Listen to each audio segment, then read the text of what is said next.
He Corey, was at thanks Apple. thanks a lot for coming on like right on the dot. You know why? You know what your problem is? And this is why you're an idiot. This is why. This is It's why. Monday. It's coffee talk with the Tika. Nothing rhymes with that but chicken tikka. We name drop here with Stefan, Mike, and whoever.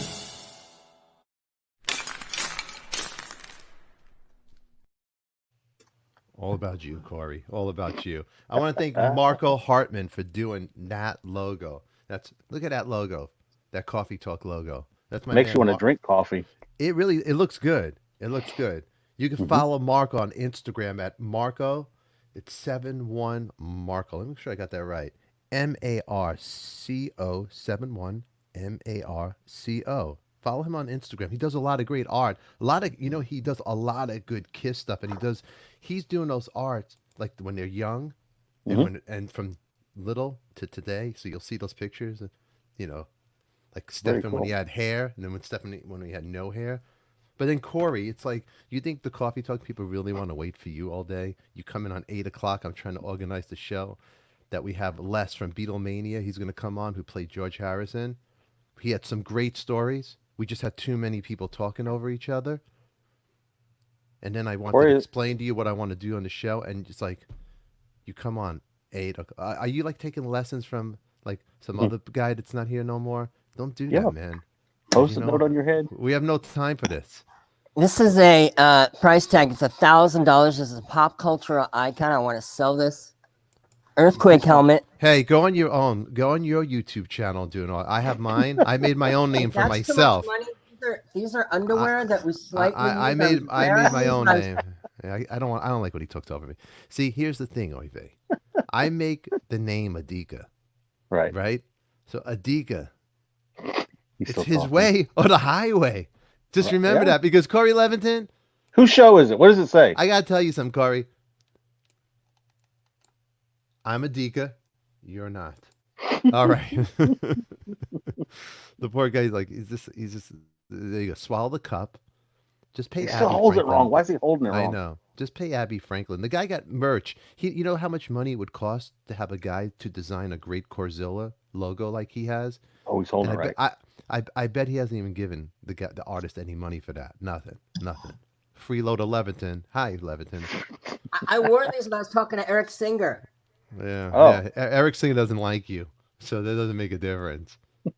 This is keep swallow your mug. Swallow your mug. Swallow. Everybody, good morning. Good morning, Laura G, Gee, Goo, Ga, G. Ooh. I G. It's love G. you, Laura G, Goo, Ga, G. I love you. All right. We have Wait. a popular question. Wait 1 second, Oive.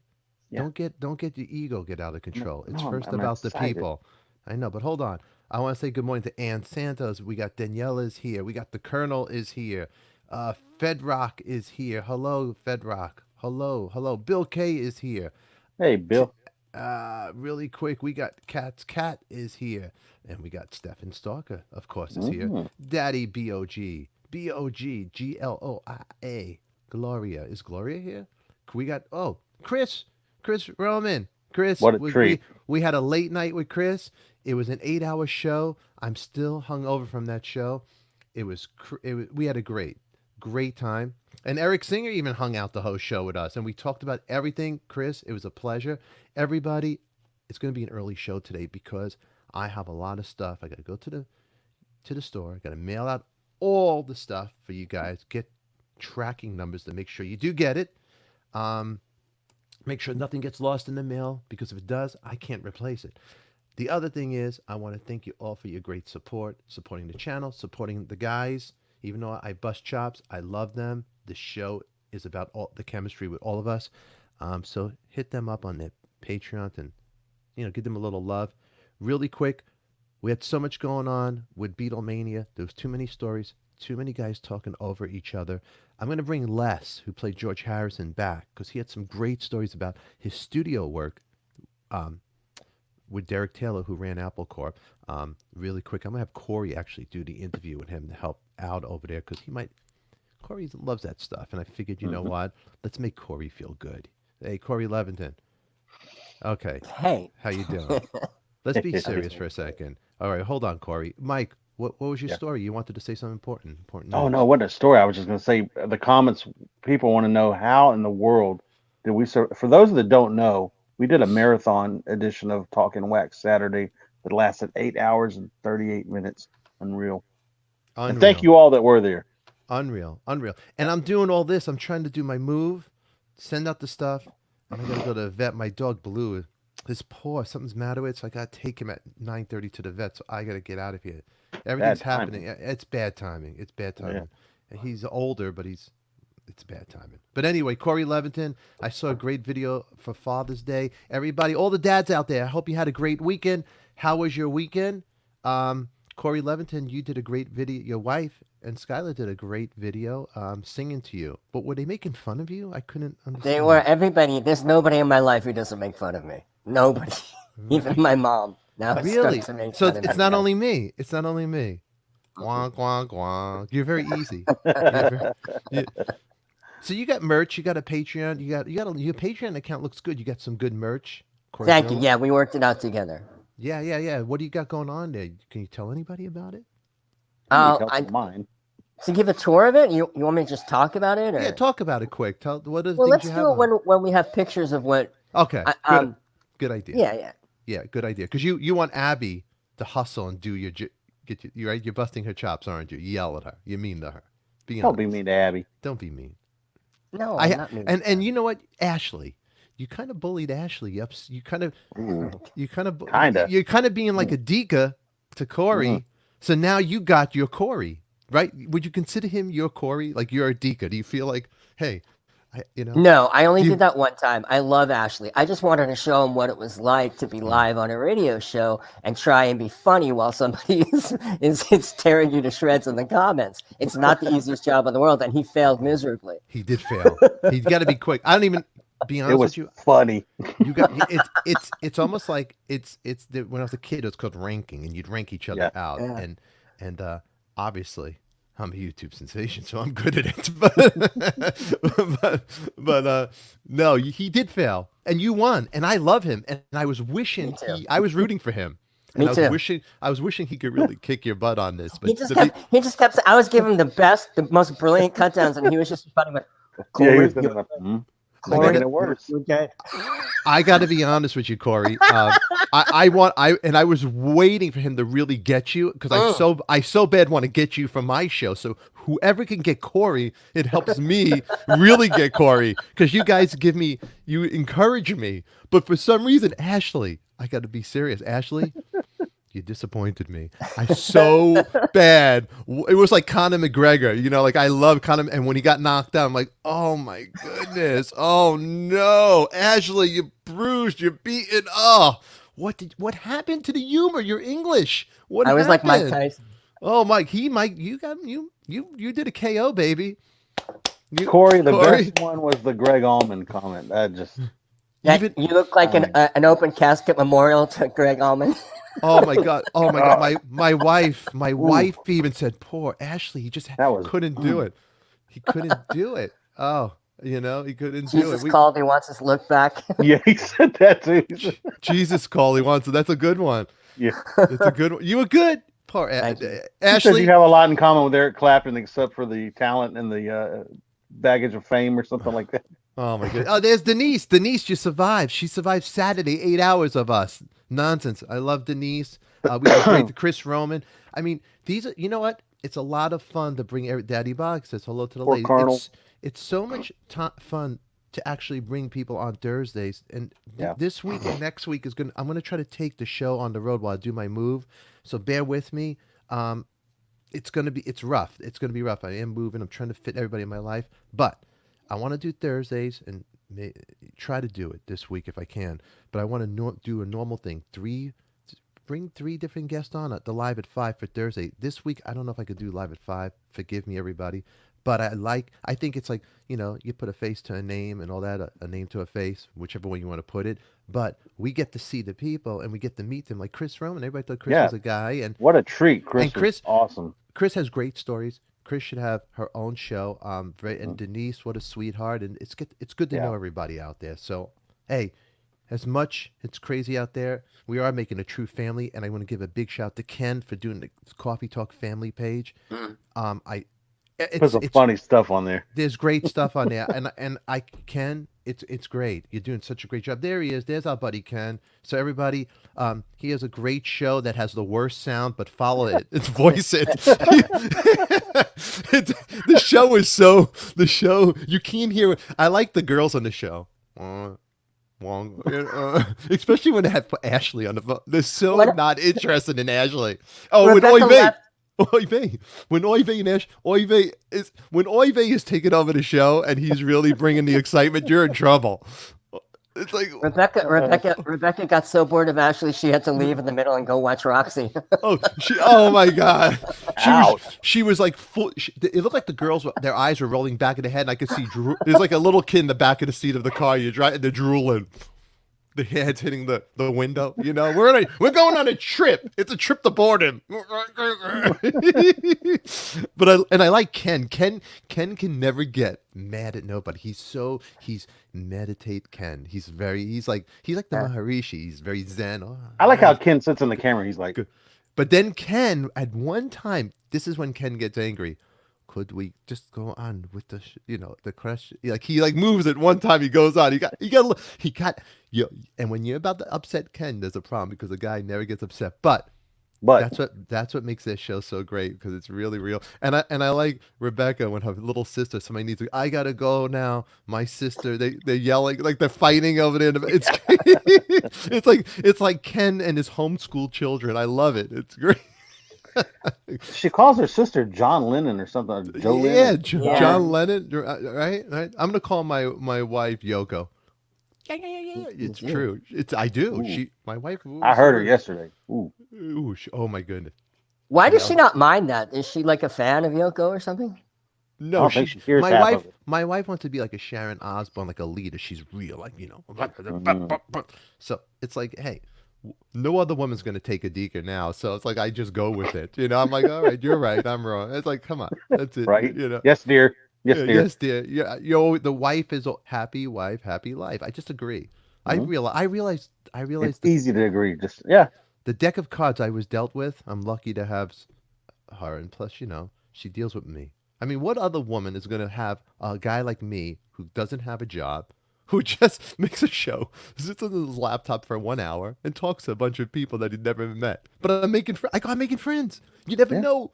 We might have a place to stay. If we go travel to India, we could stay with Ken. Hey, Ken, could bring Ken's got 2 houses. See? There it is. It's Ken. Let's see. There's Jonathan. Hey, Jonathan, thank you for everything. Good morning, everyone. What a great time Saturday. Jonathan, it was a great time. There's lovely Linda Foster. Linda says, Bill K, lovely to see you this morning. And Linda, lovely to see you. And so, and then what's going on? There's Ken. Ken is going VTech 666. Hell yeah. Everybody loves you. It's great. And there's the beautiful Amy. Hey. Right there she is. She says wise. That's right. Neighbor. That's right. Now, okay, so let's go back really quick. We bring on the guest. We usually banter and all this stuff. Hope his sound is good. If it's not, we're going to adjust it, because this was all spur of the moment. We had the Beatlemania guest on, the cast. Something really cool, true to my heart. And there's so much I didn't know about them. Okay? Now think about this, guys. We're recapping last week.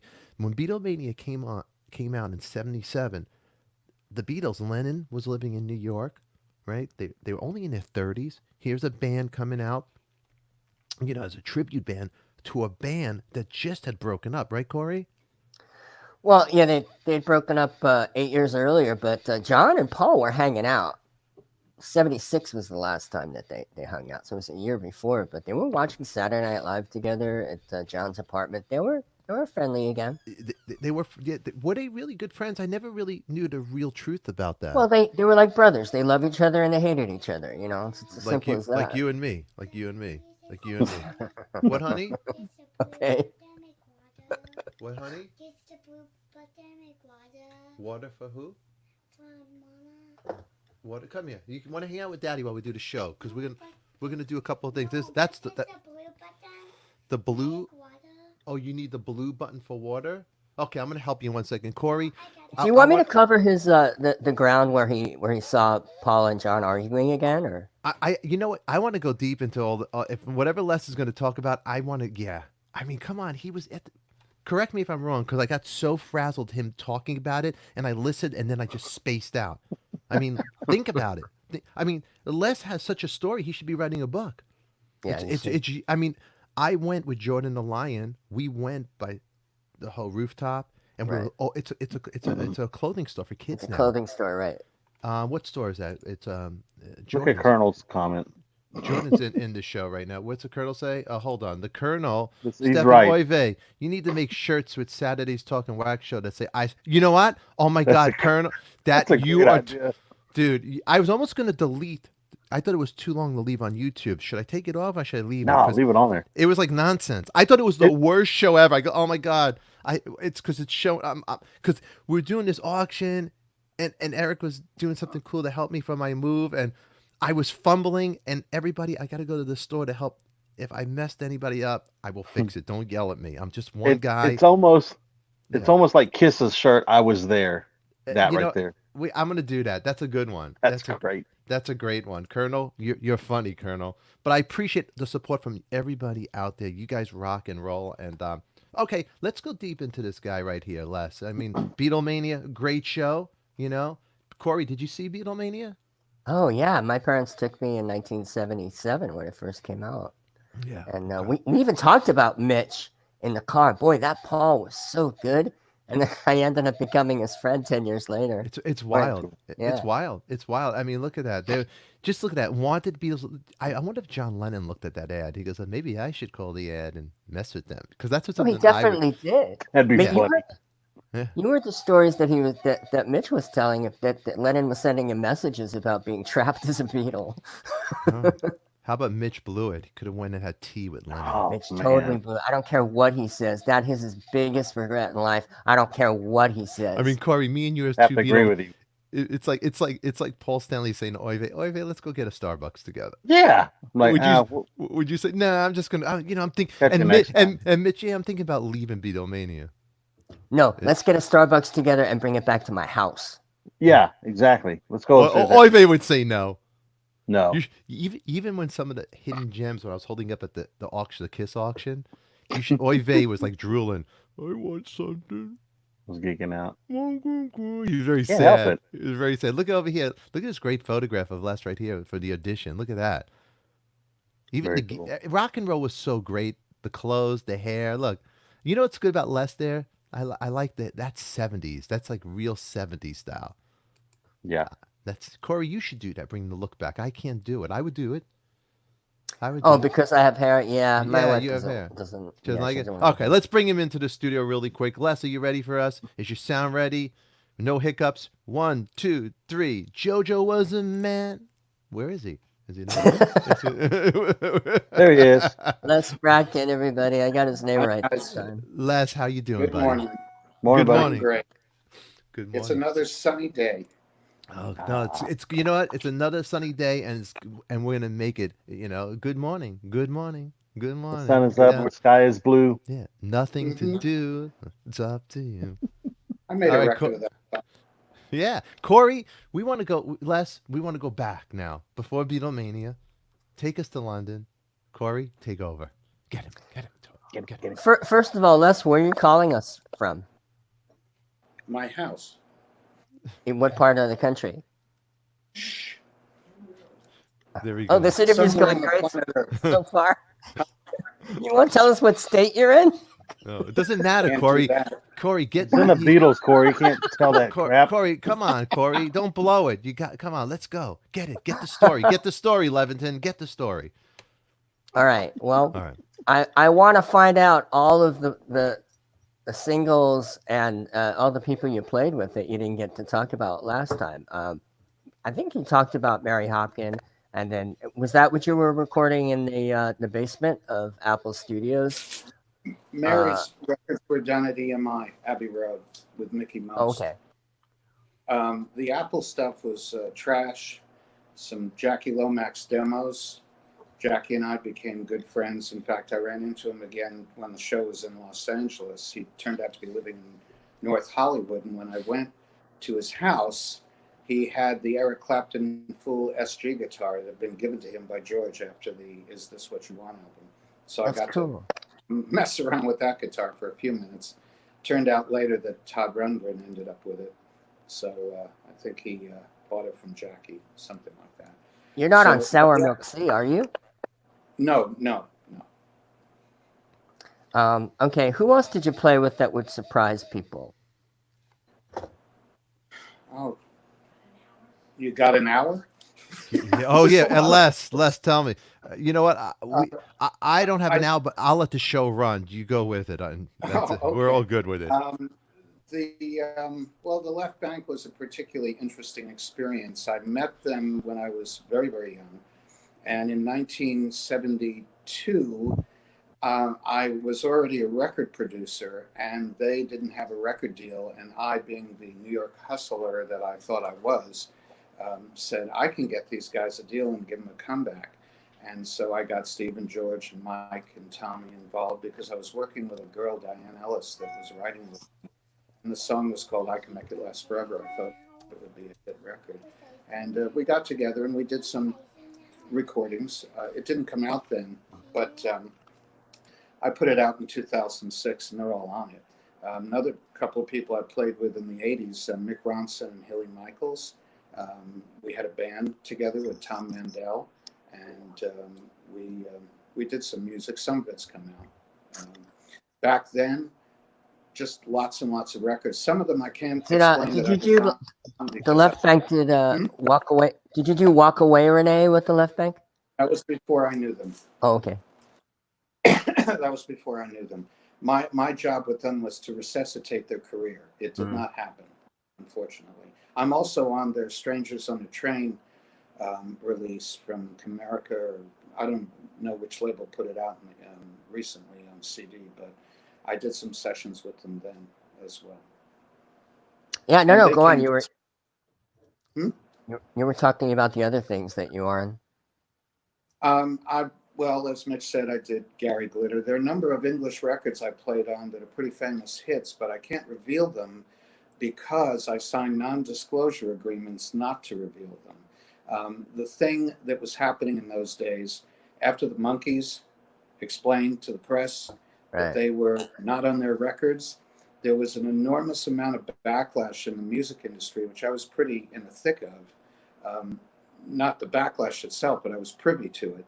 And a lot of people, like Jimmy Page and John Paul Jones, played on a lot of records that you don't realize they played on. I mean, rumor has it that there were other drummers playing on Dave Clark's records other than him. Can't be confirmed, but people claim these things from time to time. But I did play lead guitar on many hits, 75 in total, along with Mellotron string tracks and stuff. And Mickey was helpful with that, and other producers were helpful. Mickey Most. Yes. Mm-hmm. Jimmy played on things like Kinks hits and stuff like that. That all came out on an anthology of surprising things that Jimmy appeared on. So if his thing came out, why can't you say a couple of the things? Those are old non-disclosures. I made some promises to people who are still with us on the planet. I will not break those promises, maybe after they're gone, perhaps, but not right now. I can say that because Jimmy formed Led Zeppelin and got involved with the Yardbirds, it did open up the spot for me to go over there and find myself and my way into the situations there. Because I was a pretty accomplished guitar player by the time I was 18. I was far ahead of anybody in my neighborhood that I knew. And I was actually on the same level of any other session musician by then. So I got the opportunity. In fact, the first person who signed me to do sessions was Tony Orlando, who you may know from Dawn. Of course. He was a music publisher at the time at CBS. Did you play on any Tony Orlando and Dawn hits? Yes, but I can't tell you which one. So did a producer ask you to come out to London, or did you just see that as your opportunity? I was originally on holiday with my family, who were fortunate enough to be able to afford to go over to Europe and show me the sights. And eventually, after I saw the sights, I thought, I'm bored. I have nothing else to do. And I knew that Apple was over at Savile Row. And I just said to my folks, I'm going over to Savile Row and I'm going to get some albums. And that's how that Derek Taylor story proceeded. I walked in, he happened to be standing there. I announced who I was. I'm a DJ at college and I need some albums. And Jimmy Clark, the doorman, was nice enough to let me in the door. He didn't question me. And Debbie, the secretary, didn't question me. And then Derek took me under his wing, got me upstairs, offered me a drink. I don't drink alcohol. The next thing I knew, I was being asked to do a session. And in the same tradition of Al Cooper, who told Bob Dylan's producer that he could do something he had never done before, I did the same on Sorry. Derek Taylor. So, and that's how I got started. I just hustled my way into the studio and did a good job. And one thing led to another. Now, for everybody who didn't see the other show, you were in the studio when John and Paul were having an argument upstairs, and you overheard that. Actually, I was in the lobby when they were having that argument. If I'd been in the studio, I wouldn't have heard it. I was in the lobby at Apple, and they were having the argument about Maxwell's Silver Hammer. Actually, they probably were arguing about a number of things at the time. John wanted to do rock and roll. He didn't want to do overdubs. Paul was trying to get the group to want to perform live, and they didn't really want to perform live for a number of reasons, not the least of which was the security that had to be dealt with. There were a lot of issues. The reason they chose the Apple roof is probably because the security was easy to maintain. But they were arguing about Maxwell's Silver Hammer, and John, as I mentioned the other day, was shouting, saying, "Why don't you give the song to Mary Hopkin? She records junk like that." He was pretty hostile about that tune. Goodbye is a great song. It's not junk. Well, that may be true. I'm just saying that was his opinion. Yeah, right. John was always saying stuff like that. Yeah. But I kept flying back and forth to England while I was going to school. Every time I had a spring break or a summer break, I would go back and do more recordings. And it was eventually, in fact, some of the recordings I was asked to do as I was about to leave at Heathrow, and I was paged on the intercom system to come back to the studio to do more. So, and it wasn't that difficult to do because a lot of the recordings I was doing was on a Mellotron keyboard, and every studio there had one, so I didn't have to bring anything to do them. Was Mickey Most a nice guy or not? I liked him, but my story about him was the first time I walked in the studio, I made a mistake that I never made again. He was sitting there reading the London newspaper, and I got myself set up to do the overdub. And I looked at him, I said, "So what do you want to hear?" He said, "You're the genius, you figure it out." So I never asked him again. I just proceeded to play what I want. See, in those days, they didn't write any charts out for anyone. And I'm a classically trained musician, so I can create orchestrations off the top of my head without writing them down. And that's something Mickey liked a lot about me. He was very into wanting that to occur. And he was very into speed. You had to do something in a couple of hours, get it done, move on to the next track. He was not into spending a lot of time in the studio. I know that's been written about, but that's really the way he was. You know, it's like instrumental tracks 10 to noon, lunch, vocals at 1, whatever. He was just not into spending time. Realizing that you can't name anything, I just want to know if there's something in your catalog of work that everybody associates with another amazing guitarist, like a Stones or Led Zeppelin that you were. Well, no, Led Zeppelin didn't use studio musicians. The Stones sometimes did, especially when. Well, I'm on Metamorphosis. I was then managed by Andrew Oldham and Paul Mozian, and they were doing the Metamorphosis overdubs, and they asked me to play on a couple of tracks. I'm not sure I remember the names. There was some string overdub I did on one of the numbers, and beating a briefcase to do percussion on another. But I was only there because I was there, and they said, "Can you do something?" So, but the Stones weren't present at the time. They weren't. Although we knew the guys in the band because SIR rehearsals, they were next door, and they were at some of our parties. Mick and Keith were at some of our parties. How about Phil Spector? Did you ever play with for Phil Spector? Well, I grew up in the same neighborhood as Phil, and I played on sessions for Jerry Bocchino, who's an old friend. Her sister Chris was in chorus line, and in fact, I hadn't seen Jerry in decades. And my wife and I went up to a mountain casino in Colorado where the Shangri-Las were playing. And as it turns out, unbeknownst to us, Jerry was the lead singer of the group at that time. And when after the show, I walked up to say hello to them, and she says, "Les, don't you remember me? Phil Spector, blah, blah, blah." So, it was a bit of a shock because I didn't even recognize her. But I worked with her with that. Phil was a pretty exacting producer and very emotional. He liked to carry guns, it's true, and he fired one into the ceiling. And when I was sitting there with the rhythm section, I couldn't move because I was told that if I moved, I would move the air in the room or change the balance, or I don't know what it was. And I had to go to the bathroom, and Carol Kay looked at me and said, "Just go on the floor, because if you move, he'll kill you." Wow. Wow, that's crazy.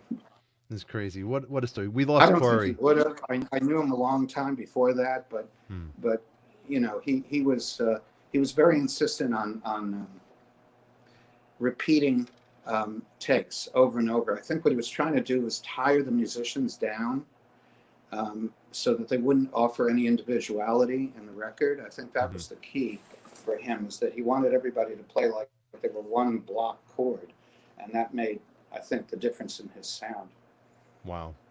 Great stories, Les. I mean, unfortunately, the one problem that there is Corey Leventon needs better internet because we just lost him. He just went out like that. Well, you can ask me the questions, No, and he can come back whenever he could comes come back. back. He could come back anytime. Anytime.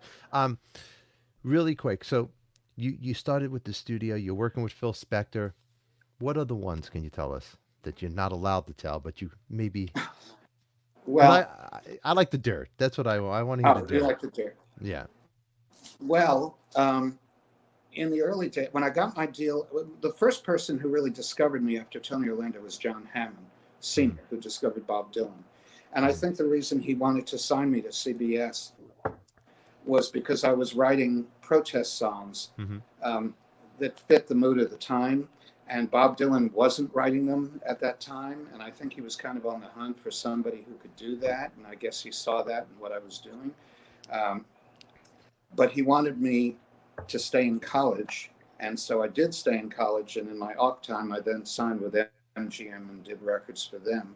And on my first single, we had quite a few stars on that record on Song 1,000 Voices. The drummer was Danny Sywell, who you know from Wings.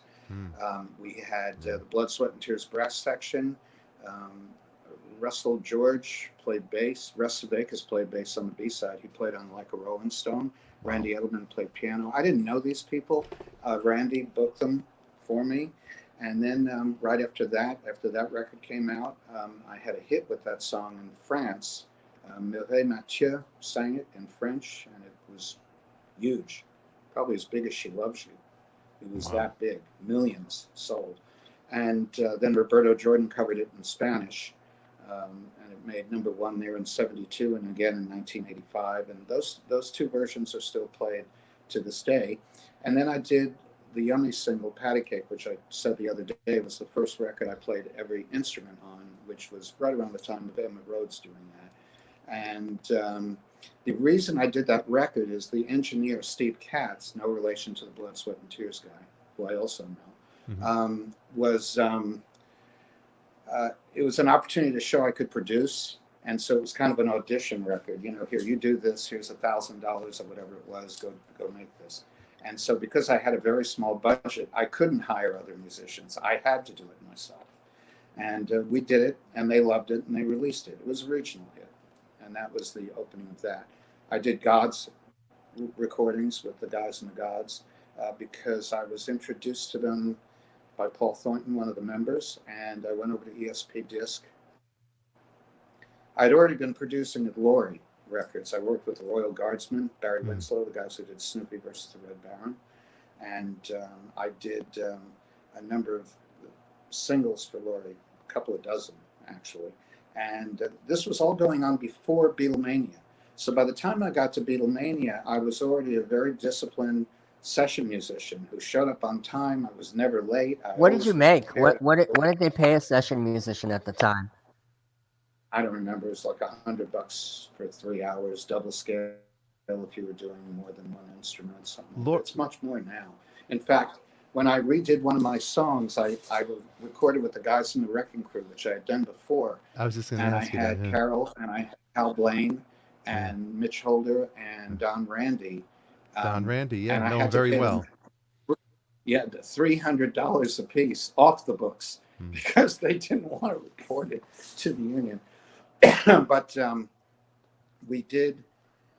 I had a client who wanted me to produce a Beach Boys style version of my song "God Bless California," which had been done as a folk rock piece before. And I said, well, if you want the sound of the Beach Boys in the mid-'60s, you got to get Phil's guys, the Wrecking Crew. So I organized it, and I even booked Larry Levine to be the engineer.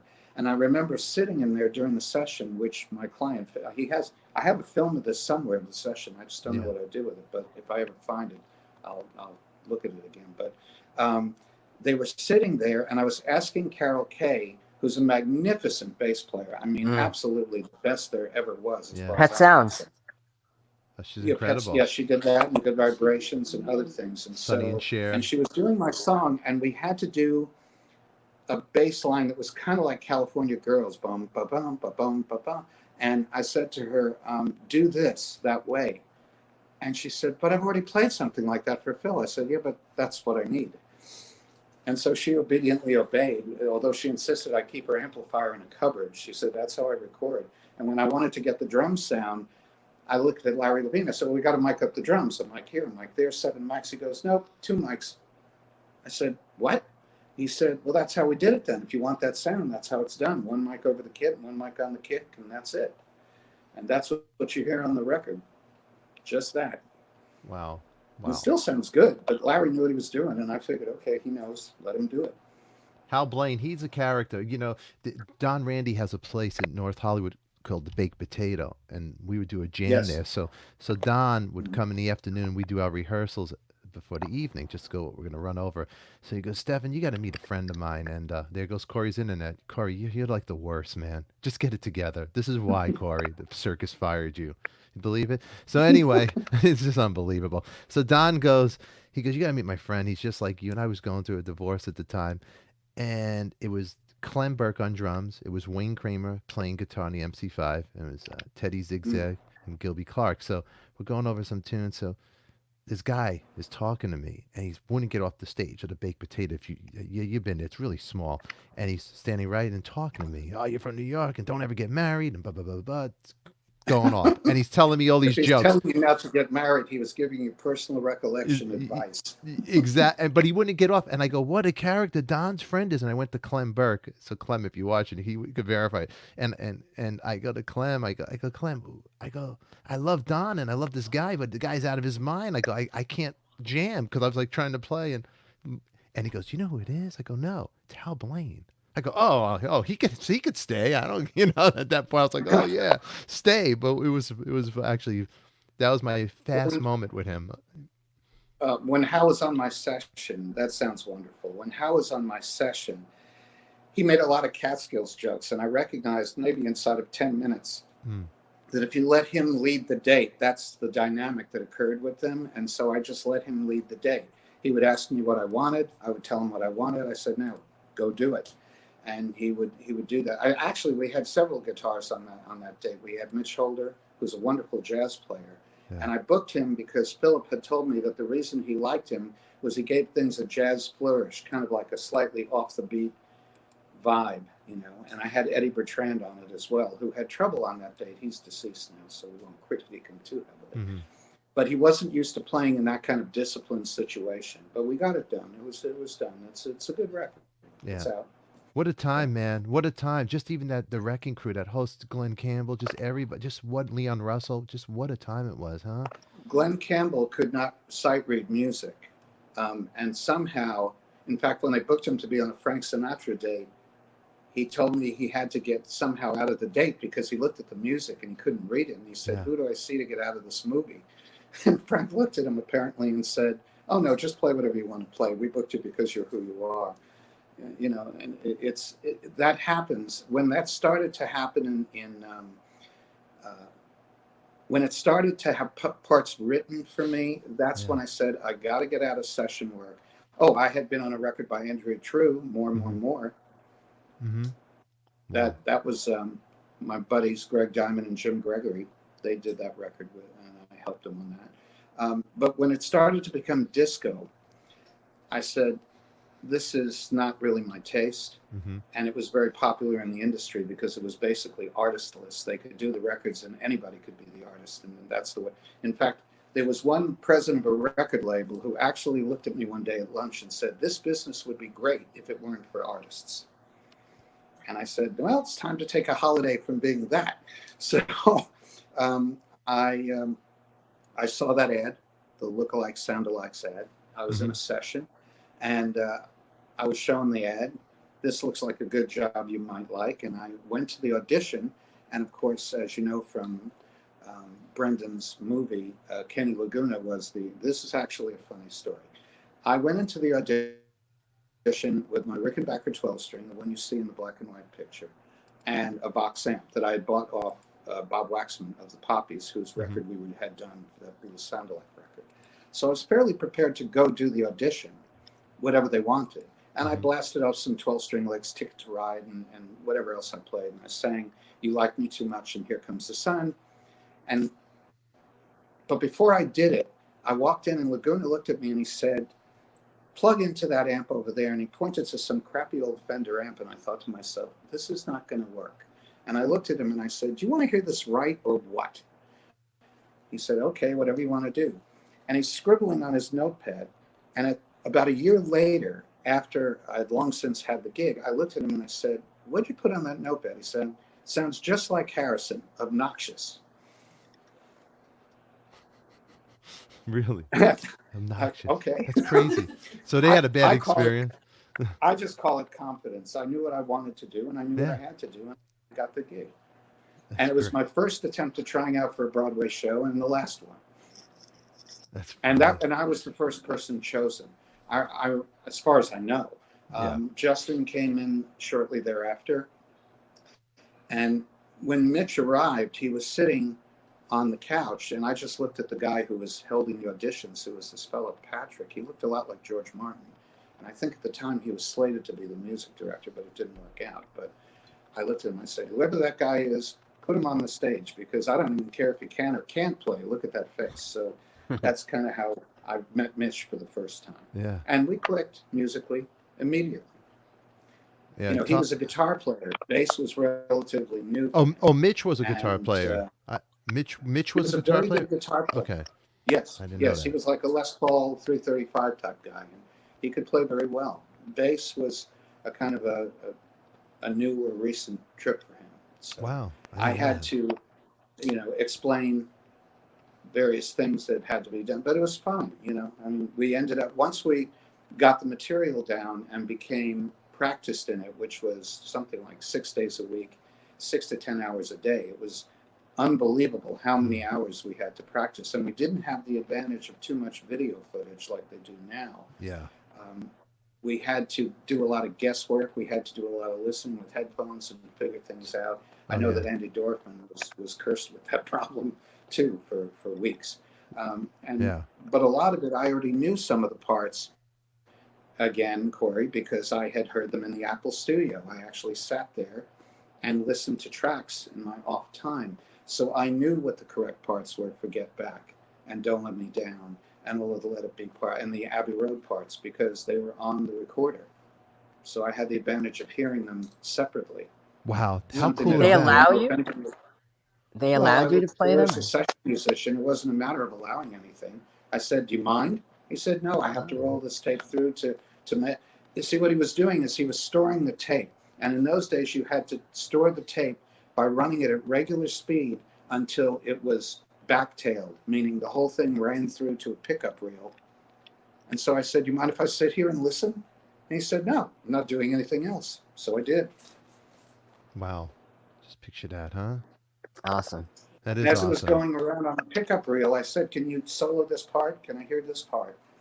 And you can hear not only some of the chatter that you now hear on the Abbey Road remix album, and that you will hear on the Let It Be reissue next year, you can hear conversations. I mean, some of the conversations that John had that Phil Spector edited on the album release don't occur on those songs. They occur on other songs, such as Isadora Duncan worked for Telefunken doesn't occur in front of Dig It. It's from some other track. But they edited it for comic effect. Right. The Ampex reels have been on bootleg for 20, 30 years, so people kind of know that. But they all have that annoying beep, beep every like couple of minutes. Anyway, maybe their phone tapped. Yeah, right. Did you have any dealings with Alan Klein when you were in that building? Did you see him? Did he Actually, I grew up with Alan Klein. He was That's my neighbor crazy. in Riverdale. Oh, all right. I knew Alan very well. Wow, that's And crazy. by the time New he Alan. got to Apple, yes, my dealing with him See that, Jack? New Alan. was, well, first of all, I knew Alan from when I was a kid because he lived in Riverdale, and so did I, and he was just down Henry Hudson Parkway from me. So I used to see him when I visited my friends over near his house, and I saw him around. And when Apple came around, as I told the story before, I had written a song at MGM for my own album, but I really wrote it for Mary Hopkin. I thought it was a good song for her. It's called Sometimes a Girl Must Carry On, and you can hear it on one of my records anytime it's on iTunes. When Alan Klein was a kid, did he sell lemonade for like five times the amount? Corey, I was just gonna say, I want to know about Alan Klein as a kid. Like, what's his The only situation? thing I know about Alan when he was younger is that he was an accountant and a very tough accountant. I did not spend much time with him before that. He was a guy who was a master of bluff. He probably was a great poker player if he played poker. Yeah. He was a guy who could walk. I mean, he walked into Sir Joseph Lockwood and told him the Beatles would sneeze on albums for the next 10 years if they didn't get a higher royalty. He told the Rolling Stones, as you may have read, to all show up with dark glasses, stand there scowling at the head of Decca until they got the royalty they wanted. He was extremely good at two things: getting the money for the bands he promised them and not delivering it to them when he got it. Yeah, because he was good at getting the money for himself is what he was good at. What was Alan Klein's thing before before Alan Klein? Before what did he do before, managing in this? He ran Cameo Parkway Records. He was an accountant there, and he ended up buying the label, Question Mark and the Mysterians, those people. Wow. Dee Dee Sharp, those artists. He bought that label, and he was also handling the career of Bobby Darin. And then he handled Mickey Mouse stuff in America. That's how I got to get a little closer look at what Alan was doing. I said, Mickey, who handles your stuff in America? And he said, oh, Alan Klein does, the Dave Clark Five, Herman's Hermits. When Jeff Beck was with Mickey, that stuff. And Alan had his Abco Industries, which was Alan and Betty Klein Company. Okay. And when the Beatles asked him to manage them, well, the three of them, they didn't want the Eastmans handling their career because that would have meant that Paul's in-laws were handling their stuff, and they felt uncomfortable with that. Yeah. Three of the Beatles, and I think that was pretty fair. It was a pretty fair thing to not want Paul's father-in-law. Well, for obvious reasons, Right. Yeah. I'll leave it at that. They did not feel comfortable. Yeah. With that. In my case, I had this. What? Yeah. No. I'm sorry. What's that? You said your case. Okay. In my case, I had the tune. I wanted Mary to record it. Yeah. The people at Terry Doran wanted Mary to record it. Uh-huh. There were a number of people. Derek Taylor thought it was phenomenal for her. She had had 2 hits in a row. Those were the days and Goodbye. Mm-hmm. She hadn't yet done. I'm not sure if she'd done Que Sera Sera yet, which Paul did with her, but. They wanted that song for her, and Mickey wanted that song for her. They ended up doing Tema Harbor, but they wanted that song for her, and Alan said, well, I got to publish it, meaning Apple Music had to publish it because Alan had a piece of the pie there. And he said, so sign it up. I said, I can't. It's with MGM. I'd already recorded it for MGM.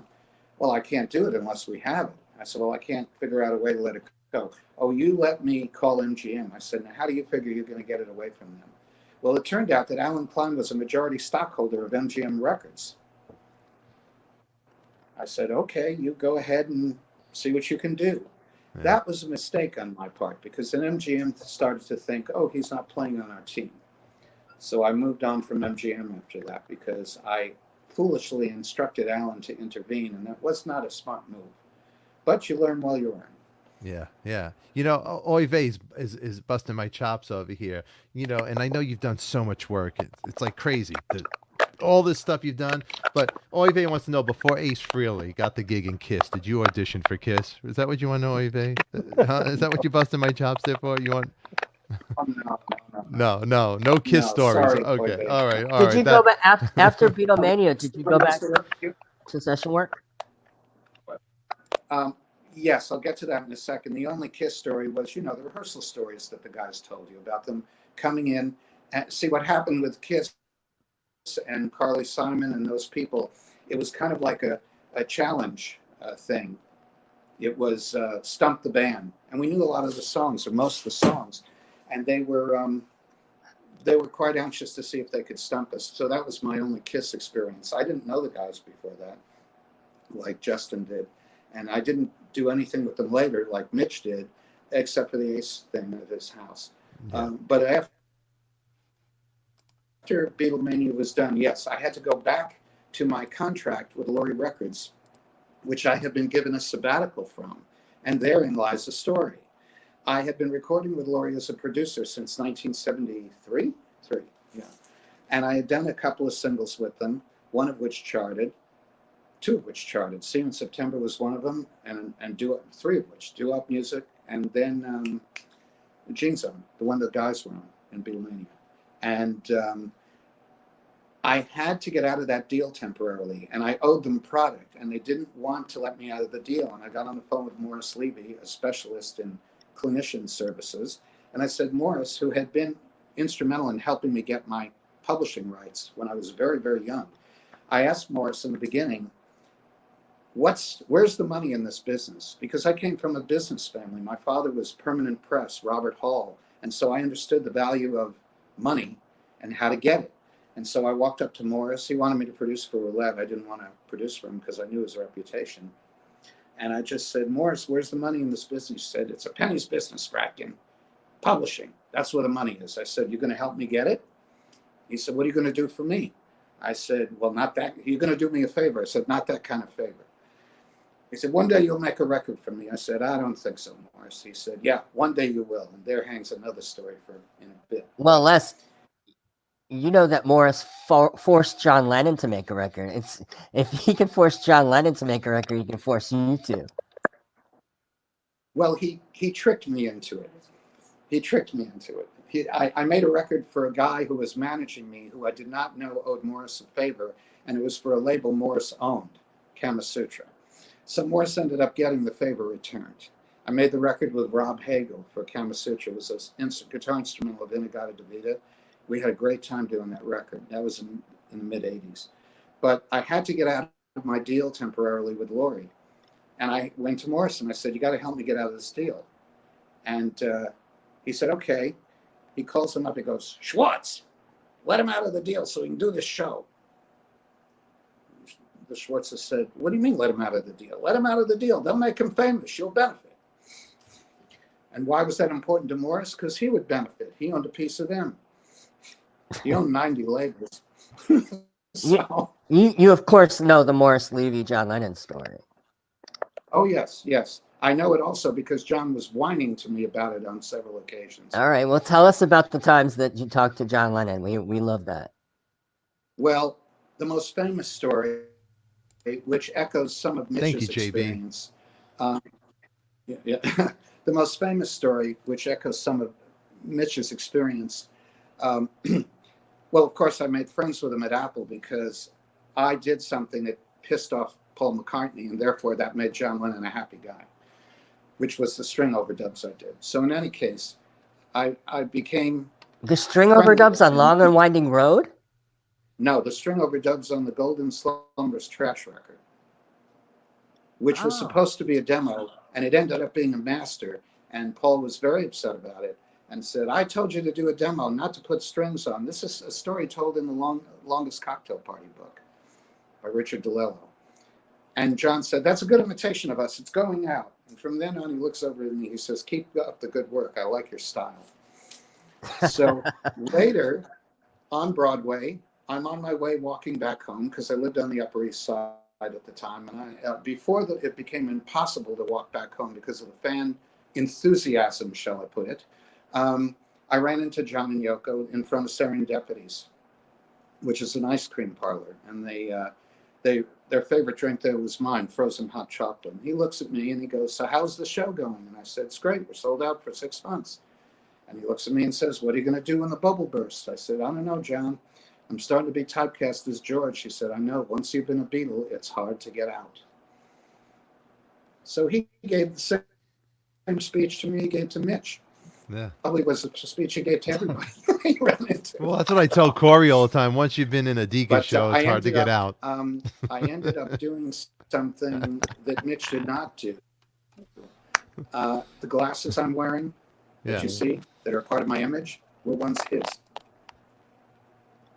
Wait a second. Hold on. Let me hear that again. Wait, the glasses you're wearing was I can't whose? hear you guys. Oh, do you hear me? Do you hear me okay? Corey. Yeah, I can hear you. You're sounding. Corey, take over this. Les, are you saying that you've got John Lennon's glasses? One of the many pairs he used. I have my own lenses in them, but they were his, yes, given to me by her. In fact, to get them, I had to go up to the apartment, and when I was invited, I didn't say no. So Yoko, after John's death, gave them to you? Yeah, 6 years later, yeah. And when I walked in, his music room was still in the same place it was, evidently, when he passed away. There was a Rickenbacker out on the stand. There was a red Stratocaster with a red headstock out on the stand, and apparently she had. How the hell did that Left at happen? the How scene. the hell did she invite you up to give you his I ran glasses? into her on Columbus Avenue at a restaurant they used to go to. We said hi. How have you been? What are you doing since the show? Yak, yak, blah, blah. You know, it wasn't an important conversation. Then she stared at me and she said, those glasses you have on are horrible. You need a proper set of glasses. Okay. I've had them ever since 1986. They're not the only pair I have, but they're my public pair. Oh my And we still God. have his inscription in the frame here. I think I'm one of the biggest Lennon fans on earth. If I had more than one pair, I would sell every one except my favorite one. I mean, because those could probably fetch more than 200 or 300 grand. Yes, but I couldn't see.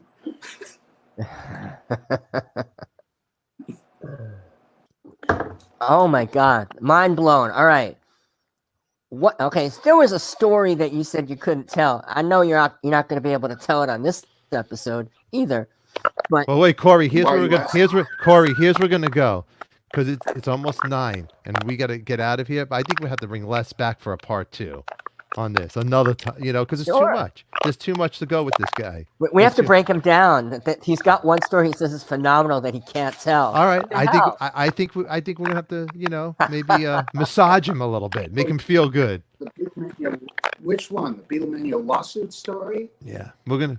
You know what, Les? We're gonna make a list. We're gonna do another. We're gonna bring Les back. Les, you want to come back next week? We're gonna do another one with you. Would you be good with that? I think so. I think this is gonna be good. I think we're gonna do Mondays with Les because he has too many stories. I'm gonna book you now. Next Monday, a date, Les. Okay, 8:15 Pacific time. Okay, we got Sure. it. All right, I'm putting it in the calendar right now. Are Les, those John Lennon's glasses you're wearing now? the frames? Yes. The frames. Those are Lennon's glasses. I'm farsighted. He is nearsighted. I had Yeah. to have my lens. Let's look at made. them. Look at them, Corey. Jesus. That's crazy. You just turned into Oy vey. You just turned into Oy vey I right did. there. You totally look at you. Look what you It's did to him. actually Look. part of my image That's cool. because Thank you, JB. now people realize it's so. I've got Paul Stanley's bracelet. Don't say. Yeah, but Lennon's is better. Okay, let's do this because I gotta take the dog to the vet. We're gonna bring Les Okay, back we'll see you next. next Monday. We're gonna Okay, bring you Monday. Les, thank you so much for being here. We love you. Give him a round of applause. Yeah, that was cool All right, buddy. stuff. All right. And I'm changing internet companies. I Yeah, promise. you better. You better. All right, Les. You have a good day. Take care. Bye-bye. Wow, that's amazing. Wow. That's pretty good. That was his internet. And he acts like no popping. big deal. He acts like it was No. no big deal. His Oh, yeah, internet. these are London's glasses. Yeah, his internet was going. More JB, I than want one to. pair Yeah, I of know. John Lennon's. He's got more than one pair of John Lennon's glasses. You know what that would go for in an auction house? Seriously? Like, seriously? It's crazy. You know what? We're gonna bring it back next Monday. Unbelievable. We're gonna get more. Corey, I like you, stun. On this note, we got to cut it short. I'm moving. I love Yeah. everybody watching. I'm gonna tell you one thing. It's a great show. Hey, the people out there watching, I love you. Jack Ponte, you're watching. I love you, Jack. I'm gonna get Jack Ponte on the show. And Where's he been? Jack, you are coming on the show. Look, what do you got there? Oh, auction. $20. Auction. 20. Oh, I man. wore these while talking to Eric Singer. Hey, Corey, I got to ask you a question really you buy quick. something Really in it? quick. Let's be. I don't know if we're going to do a live at 5 because I got so much going on. I got to go Sure. right now, mail out all the stuff. AOV, all the fans, we love you. Corey, what are your thoughts about today's show? I don't know. It's coming.